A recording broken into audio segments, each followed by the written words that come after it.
pendengar, selamat datang di episode Bincang Biochar, di mana kita akan mendalami dunia biochar dan peran pentingnya dalam revolusi pertanian berkelanjutan, serta memenangi perubahan iklim. Bersama saya, Utik Triwulan Cahya sebagai host. Pada diskusi kali ini kita akan menjelajahi dunia biochar yang sangat menarik dan bagaimana biochar berperan penting dalam penyerapan karbon, kesehatan tanah, dan bagaimana teknologi ini bisa dikembangkan lebih jauh di Indonesia. Jika kamu pernah bertanya-tanya nih, bagaimana kita bisa mengubah limbah pertanian menjadi alat untuk menyembuhkan planet kita, maka episode ini sangat cocok untukmu.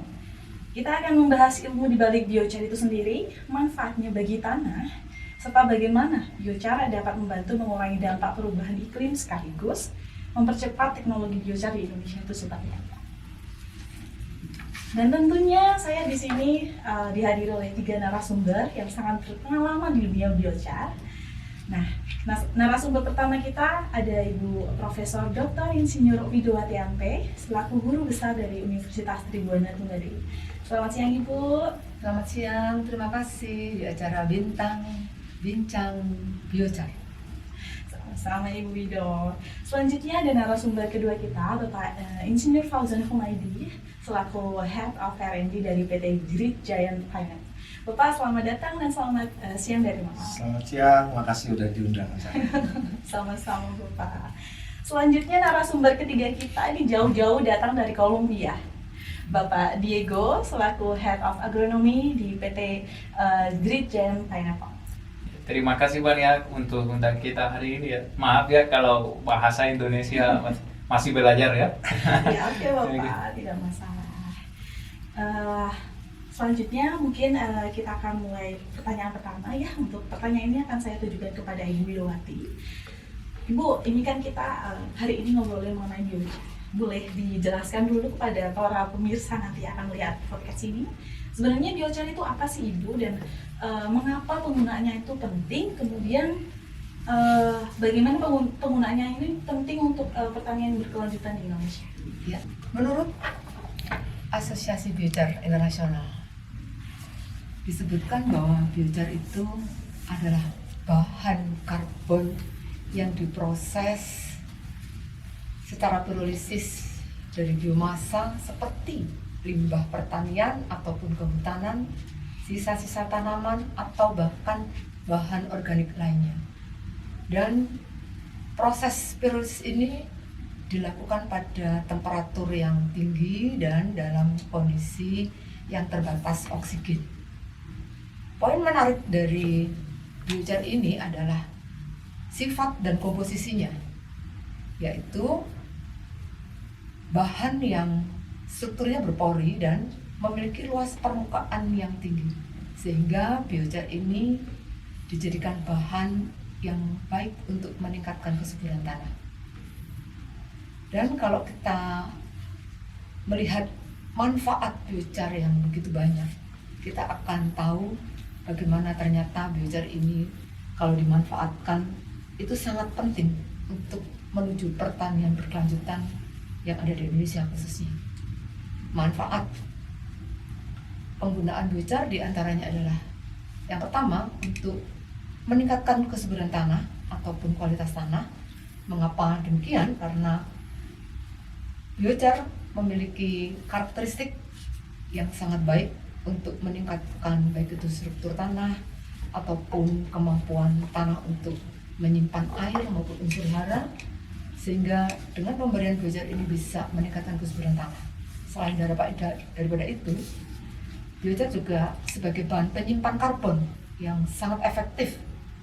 Pada saat kita memperhatikan proses pembuatan biochar, akan menjadi suatu bentuk yang stabil yang dapat disimpan lebih lama di dalam tanah, bisa ratusan hingga ribuan tahun, dan hal ini bisa membantu untuk memitigasi perubahan iklim. Namun demikian masih banyak manfaat lainnya seperti juga untuk mengurangi emisi gas rumah kaca. Kita tahu bahwa biochar yang diaplikasikan ke tanah ini bisa meningkatkan efisiensi penggunaan pupuk, sehingga dengan sendirinya pupuk kimia yang kita berikan itu bisa dihemat, karena dengan penggunaan pupuk yang berbasis nitrogen ini dapat menurunkan emisi nitrogen oksida ketika kita menerapkan biochar. Demikian juga biochar mampu memperbaiki unsur hara bagi tanaman, khususnya NPK, sehingga kalau kebutuhan pupuk berkurang, hasil panen juga bisa ditingkatkan. Dan juga ada manfaat untuk mengelola limbah. Jadi secara otomatis masalah limbah akan bisa diselesaikan dan menjadi satu nilai tambah dari bahan yang biasanya dibakar atau dibuang. Demikian juga biochar mampu untuk mengikat bahan pencemar di tanah, sehingga akan mengurangi dampaknya terhadap baik itu tanah maupun lingkungan, dan juga yang terakhir memiliki manfaat sebagai bahan untuk adaptasi terhadap perubahan iklim. Dengan kondisi iklim yang terus berubah, dalam kondisi perubahan iklim ini tentunya dengan menggunakan biochar ini bisa sebagai bahan untuk ketahanan kekeringan dalam tanah. Demikian Mbak Uti. Wah, dari deskripsi dari Bu Widowati kita tahu ya bahwasanya biochar ini punya peranan yang sangat penting dan bermanfaat sekali dalam mendukung pertanian yang berkelanjutan. Namun mungkin kira-kira mungkin ada banyak tantangannya nggak Bu, dalam efisiensi maupun efektivitas dari biochar itu sendiri? Kalau memang ada, boleh mungkin di-sharing tantangannya apa aja sih Bu? Ya, kehidupan itu tidak lepas dari tantangan, dan tentunya kita diberi kemampuan untuk bisa menghadapi tantangan ini.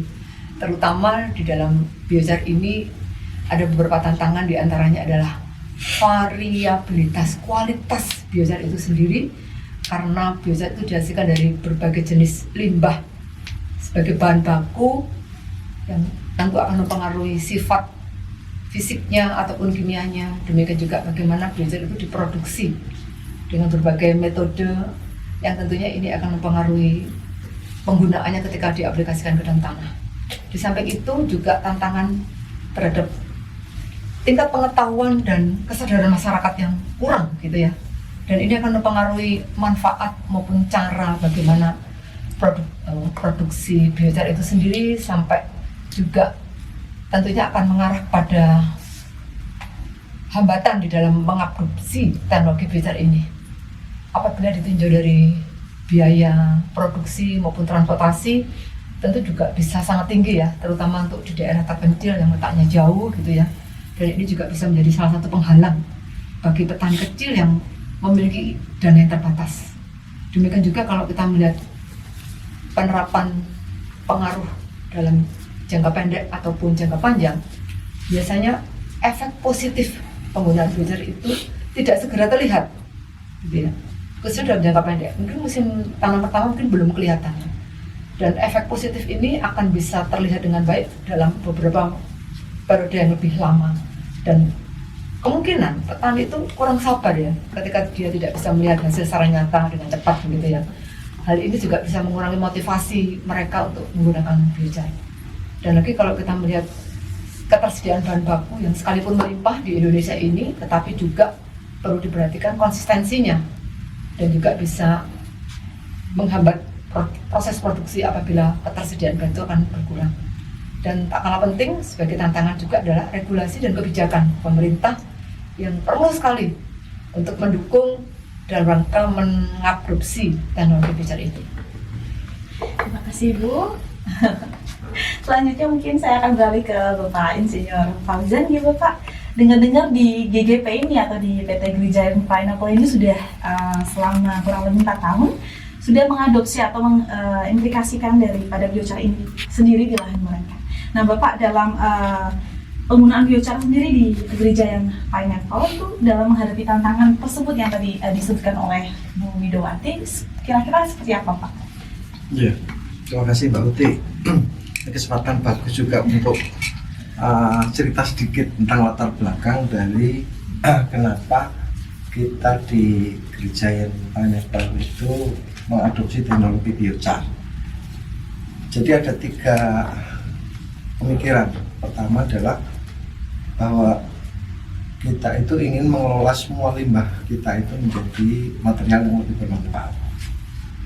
Dengan demikian ada nilai tambah dari semua limbah yang dihasilkan dalam proses produksi.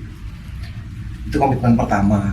Terus komitmen kedua ini bahwa kita itu kalau bertani secara jangka panjang atau monokultur itu pasti akan menimbulkan penurunan kualitas tanah, bahkan cukup drastis ya.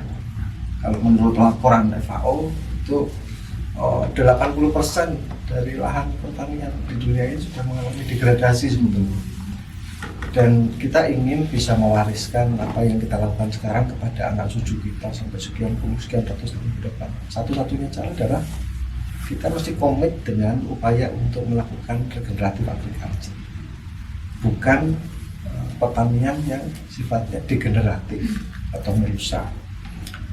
Nah, di dalam proses pertanian regeneratif itu biochar itu adalah kunci di dalam. Kemudian background yang ketiga, alasan yang ketiga adalah bahwa kita ini harus bertanggung jawab terhadap planet yang kita huni. Dan kita tahu bahwa sekarang menjadi isu global, terjadi pemanasan global yang sedemikian rupa ya. Di dunia pertanian itu kontribusinya juga cukup besar, terutama dalam pelepasan gas metan dan gas nitrous oxide. Kalau total pemanasan global sampai 50 megaton atau sekitar berapa tuh? 50 kali 10,9 ton per tahun. Nah itu sebagian adalah juga dari kontribusi dunia pertanian. Nah, GGP berkomitmen untuk mengurangi dari efek rumah kaca itu dengan penggunaan biochar supaya tadi emisi-emisi yang dihasilkan dari kebun bisa diminimalisir. Kira-kira istilahnya. Nah, terkait dengan tantangan tadi, memang kalau orang sering ngomong tidak ada makan siang gratis, semuanya mesti ada harganya. Nah, termasuk di dalam produksi biochar sendiri, kita sekarang menggunakan biochar itu bukan untuk langsung diaplikasikan, tapi sebagai bagian komponen dari membuat kompos premium. Di situ ada porsi kurang lebih 1,5%. Ke depan kita mau tingkatkan jadi 3%. 96%-nya itu pupuk organik atau kompos dari manure, dari pupuk kandang sapi. 2,5%-nya lagi dari vermikompos. Nah, kita ingin pastikan bahwa apa yang menjadi komponen utama dari kompos itu bisa dibantu oleh kualitasnya, itu bisa dibantu oleh biochar. Kita menyadari sepenuhnya bahwa kalau kompos sendiri itu umurnya pendek di dalam tanah, ya. Pak Diego saya kira bisa cerita nih, kalau kita hanya mengandalkan kompos, itu usia organik kita naik nggak? Nah, menurut data yang kita punya itu bisa naik ya.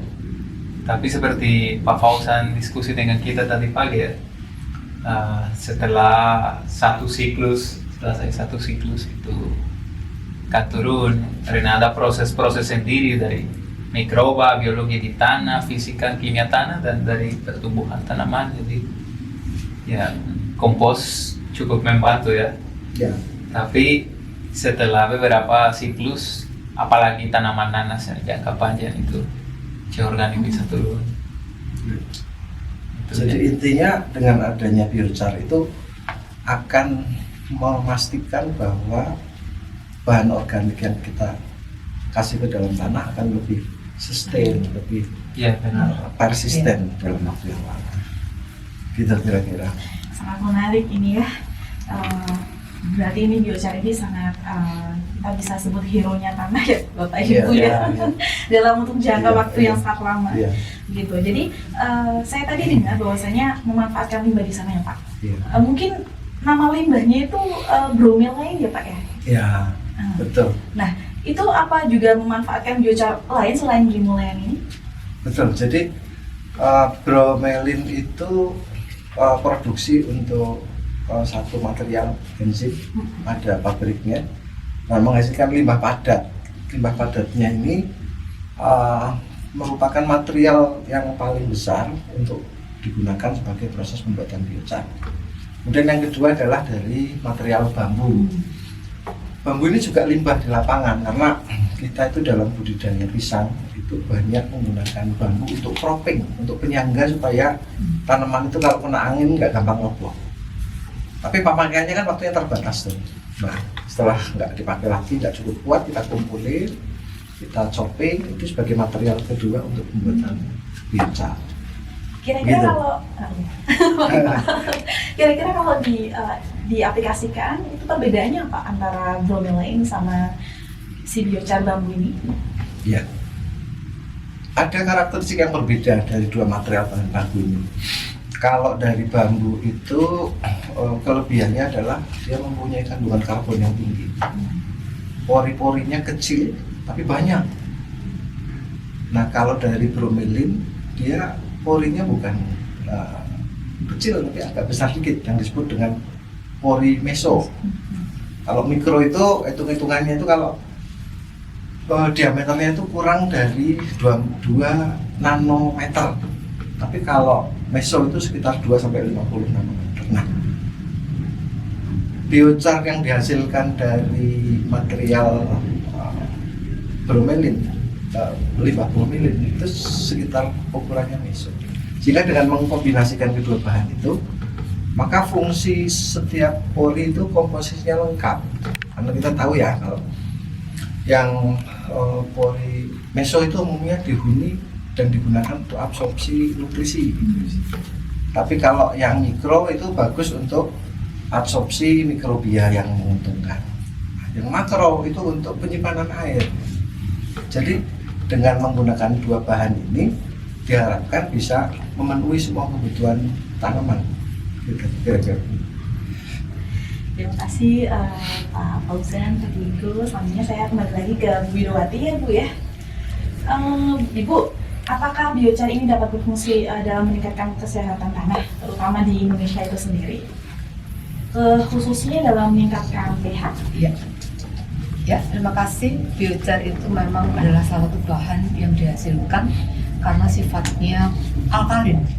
Jadi biochar mampu menetralkan tanah yang masam dengan cara meningkatkan pH tanah, dan tanah yang pH-nya rendah akan meningkat ketika kita memasukkan biochar dalam tanah masam tersebut.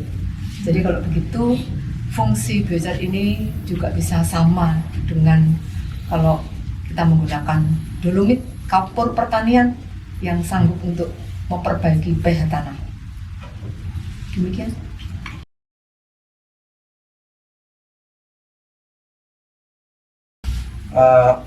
Jadi kita nggak mengaplikasikan biochar secara langsung ke tanah. Kita tadi saya ceritakan sedikit, digunakan sebagai material membuat kompos premium. Kompos premium ini kemudian kita siapkan untuk diaplikasikan ke tanah pada beberapa stage. Jadi bukan sekali aplikasi, kadang-kadang ada perbedaan juga aplikasi sesuai dengan tujuannya. Misalnya begini, kalau kita sampai menggunakan dosis tinggi 50 ton per hektar kalau aplikasinya itu untuk tanaman nanas itu sebelum dilakukan pembajakan. Karena dengan pembajakan itu pencampurannya sampai berapa dia itu? 50 cm 40-50 cm. Jadi supaya terdistribusi cukup rata itu dosisnya sampai 50 ton secara broadcast. Tapi bisa juga kita aplikasikan dengan dosis yang rendah, 35 ton kalau dia aplikasinya setelah finishing hero. Itu broadcast juga. Itu pencampuran dengan tanah cuma sekitar 15-20 cm. Nah, ada yang lebih sedikit lagi dosisnya per hektar kalau diaplikasikan pada row atau baris tanaman sebelum tanam. Itu hanya 20 ton per hektar. Nah, kenapa harus ada pilihan-pilihan itu? Karena kalau di lapangan musim berubah ya, kadang-kadang kalau musimnya kita bisa aplikasi broadcast, harus broadcast, tapi kalau terpaksa harus aplikasi palir, harus aplikasi palir. Nah, pilihan-pilihan itu harus ada. ada satu informasi nih, saya kira bisa mudah-mudahan menjadi keyakinan kita bahwa biochar itu secara agronomis juga sangat menguntungkan. Di tanaman nanas misalnya begini, kita itu punya standar berat tanaman untuk perangsangan bunga itu ketika berat tanamannya itu sekitar 2,2 kilo. Nah, dengan aplikasi kompos premium yang mengandung biochar di dalamnya itu kita cukup 9 bulan. Jadi 3 bulan lebih dulu sudah mencapai berat 2,2 kilo. Nah, berarti kan ada di situ penghematan waktu 3 bulan yang kalau hemat 3 bulan berarti pemupukan selama 3 bulan bisa dihilangkan dong. Padahal sebulan bisa 2 kali sampai 3 kali. Berarti bisa menghemat pupuk, aplikasi pupuk dari 6 sampai 9 kali. Itu yang pertama. Kemudian yang kedua, ini yang menarik juga. Tadi Profesor Widowati menyebutkan bahwa biochar ini mempunyai kemampuan untuk menggantikan bahan kapur dalam proses peningkatan pH tanah. Demikian juga yang kita alami di GGP. Dengan aplikasi tersebut, kompos premium, kita nggak perlu lagi pengapuran. Karena pH tanah sudah bisa di-set sedemikian rupa sehingga pada saat tanam itu pH-nya mencapai 4,8 sampai 5,2. Itu pH yang ideal sekali. Nah, tentunya ini juga penghematan. Tapi ada efek yang luar biasa lagi. Kita memastikan bahwa penggunaan kompos premium yang di dalamnya ada biochar itu kalau kita tanam kemudian menghadapi musim kemarau karena akarnya itu kuat dan dalam encourage-nya itu kuat ya, itu relatif tahan terhadap perubahan musim dari hujan yang cukup menjadi kekurangan air, defisit air pada musim. Dan satu lagi, pengalaman kita kalau pengaruhnya terhadap produksi itu dengan aplikasi cara palir tadi itu bisa meningkat 10-20% karena tanamannya pada saat forcing cukup besar, kemudian rasio antara buah dengan tanaman yang kita sebut dengan harvest index itu juga naik. Misalnya harvest index tanpa aplikasi biochar itu sekitar 0,5, dengan aplikasi kompos premium yang di dalamnya ada biochar itu bisa 0,5. Perbandingan antara berat buah dengan berat tanaman pada saat forcing.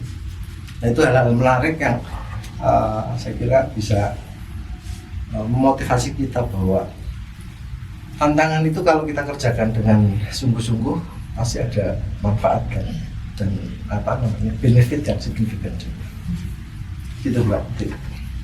Luar biasa ya Pak ya, ternyata punya insight lebih nih ada hadirnya Pak Fauzan di sini, jadi lebih secara di dunia pekerjaan tuh ternyata nyata adanya itu bahwa biochar itu berimplikasi sebegitu besarnya dalam produksi buah nanas ya Pak.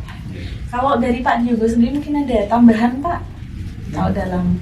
Jadi seperti tadi Pak Fauzan bilang, sebenarnya di dunia itu ada beberapa poin yang masih ada lack of information regarding biochar.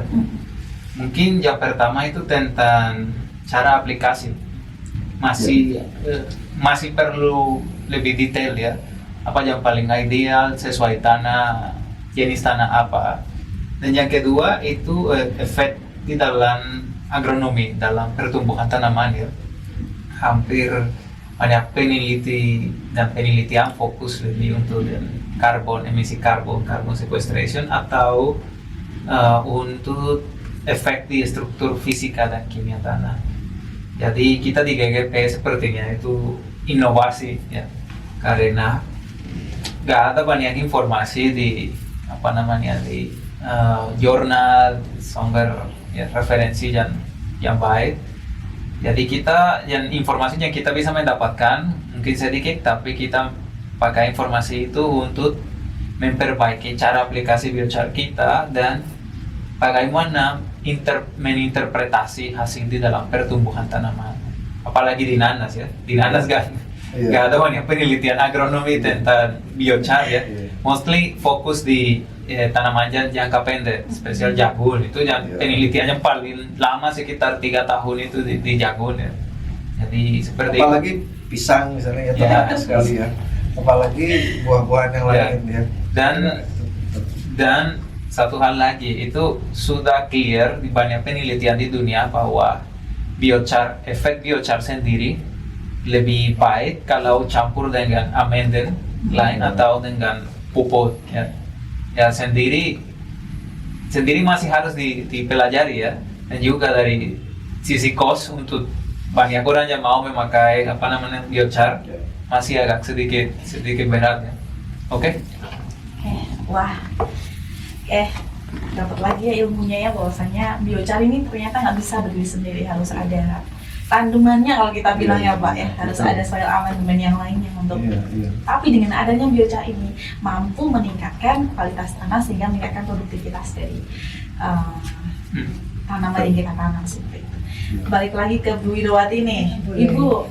Kemudian nih menurut Ibu masih ada tantangan lainnya nggak Bu yang perlu dihadapi dalam mengembangkan biochar nih di Indonesia? Ya, terima kasih. Pengembangan biochar masih terus perlu dikuatkan seperti yang disampaikan oleh Pak Diko, bahwasanya yang namanya riset dan pengembangan itu tidak akan pernah berhenti gitu ya. Terus diperlukan, mengingat interaksi biochar dengan berbagai jenis tanah dan tanaman dan juga bagaimana dampaknya pada iklim lokal itu terus perlu dipahami, sehingga diperlukan peneliti-peneliti untuk tidak hanya tertarik pada penelitian pada tanaman-tanaman semusim, ketersediaan fasilitas yang juga bisa menghambat bagaimana kemajuan biochar, demikian juga tentang standarisasi produk tentunya gitu ya, karena ini dapat menjamin keberlanjutan produksi biochar. Bagaimana mungkin masyarakat petani itu akan percaya apabila belum ada standar baku gitu ya untuk produk ini. Jadi pengembangan ini perlu dilakukan. Demikian juga keterlibatan pemangku kepentingan, baik itu pemerintah, itu LSM, kemudian juga petani dan juga akademisi, itu perlu kolaborasi yang kuat sehingga hasil-hasil penelitian dari perguruan tinggi itu bukan hanya dimiliki di perguruan tinggi tersebut, tapi juga harus diperluas sehingga nantinya kemanfaatannya akan lebih diterima oleh banyak pihak gitu ya. Demikian juga perlunya edukasi dan pelatihan sehingga petani kita bukan hanya mereka memiliki pengetahuan, tapi juga mereka terampil untuk membuat bahkan juga mengaplikasikan biochar. Demikian juga dampak secara sosial, gitu ya, bagaimana mata pencaharian petani atau masyarakat itu bisa juga ditingkatkan lewat teknologi ini, dan tentu dari aspek peraturan ataupun kebijakan pemerintah untuk mendukung adaptasi teknologi biochar ini semakin kuat di Indonesia. Demikian Mbak Uti. Wah, seru banget ini 20 menit yang sangat menyenangkan bagi saya secara pribadi. Terima kasih banyak atas penjelasan dari ketiga narasumber yang sudah mau memberikan waktu dan kesempatannya untuk datang ke podcast kita pada hari ini ya Bapak Ibu semuanya. Sebelum saya tutup, boleh minta mungkin pesan terakhir dari masing-masing narasumber yang datang mengenai biochar dan lain sebagainya. Monggo, mulai dari Bu Widowati dulu mungkin. Ya, terima kasih. Dari perbincangan biochar ini tentu ada hal yang menarik yang memungkinkan ada pemahaman yang lebih, ada pengertian yang baik dari para petani dan pemangku kepentingan, sehingga harapan saya tentunya bukan hanya saya pribadi tapi juga kami yang ada di sini untuk masyarakat itu bisa memanfaatkan biochar ini gitu ya, karena kita melihat manfaatnya bukan hanya dari sisi riset yang dikembangkan oleh perguruan tinggi, tapi juga bagaimana praktisi yang telah menggunakan biochar ini di dalam perusahaannya untuk mengembangkan tanaman nanas gitu ya. Kemudian juga kalau kita sudah bisa menggunakan biochar, itu mau tidak mau pemakaian pupuk kimia akan dihemat, dan ini akan mengurangi pencemaran yang kita tahu bahwa pencemaran lingkungan ini harus ditekan lewat kita dunia pertanian. Tentunya aplikasi biochar ini akan sangat membantu untuk menekan adanya bahan-bahan pencemar yang sangat mengganggu. Demikian, terima kasih Mbak Uti. Mungkin dari Pak Fauzan itu monggo. Ya, ada dua kata kunci saya kira. Satu, peluangnya besar, atau lebih tantangannya juga besar. Nah, nyelesaikannya di mana kalau tantangannya besar? Satu hal penting untuk kita melakukan kolaborasi. Jadi dalam hal ini yang disebutkan Profesor Widowati tadi, pemangku kepentingan itu harus fokus pada kira-kira apa yang menjadi prioritas di dalam tanggung jawabnya masing-masing. Seperti tadi disampaikan oleh Mas Diego bahwa PR kita masih banyak, dari standarisasi produksi, proses produksi, standarisasi penggunaan gitu ya, quality standarnya seperti apa, sampai aplikasinya ke lapangan. Untuk komoditi apa, dengan cara bagaimana, dosisnya berapa, harus di-enrich dengan apa saja, ini masih. Jadi tanpa kolaborasi mustahil kita untuk bisa bergerak cepat. Itu saya kira yang penting. Ya, terima kasih. Terima kasih Pak Fauzan. Pak Diego. Ya, tadi Pak Fauzan bilang dari FAO tentang tanah produktif. Menurut FAO itu kita punya 60 tahun saja untuk mempunyai tanah produktif. Setelah itu, tanah yang produktif di dunia akan habis. Jadi kita mau gak mau kita harus investasi di teknologi seperti biochar ya. Kunci untuk membantu tanah masih sehat ke depannya. Sekarang gak cukup dengan persepsi sustainable agriculture. Dulu selalu berbicara sustainable. Sekarang kita harus berbicara tentang regeneratif, dan biochar is part of regenerative agriculture. Jadi, itu dari saya. Terima kasih Bapak Ibu. Sebelum saya tutup, mungkin ini ada kenang-kenangan buat PT Grijayan Pineapple ya, Bu Widowati dari PS Agroteknologi Unipri. 1, 2, 3. Sekali lagi 1, 2, 3. Terima kasih kepada para narasumber atas waktu dan informasi yang telah dibagikan, 20 menit yang sangat berarti. Terima kasih juga kepada para pendengar, tetaplah menjadi Biochar Explorer dan terus mencari solusi untuk masa depan pertanian yang lebih baik. Sekian untuk episode kali ini, jangan lupa untuk berlangganan agar tidak ketinggalan ya diskusi lebih lanjutnya tentang biochar dan keberlanjutannya. Sampai jumpa di episode berikutnya. Saya Uti Triwan Cahya undur diri, teruslah membuat perubahan satu langkah kecil dari setiap Biochar Explorer. Dadah! Ya, terima Terima kasih. Terima kasih.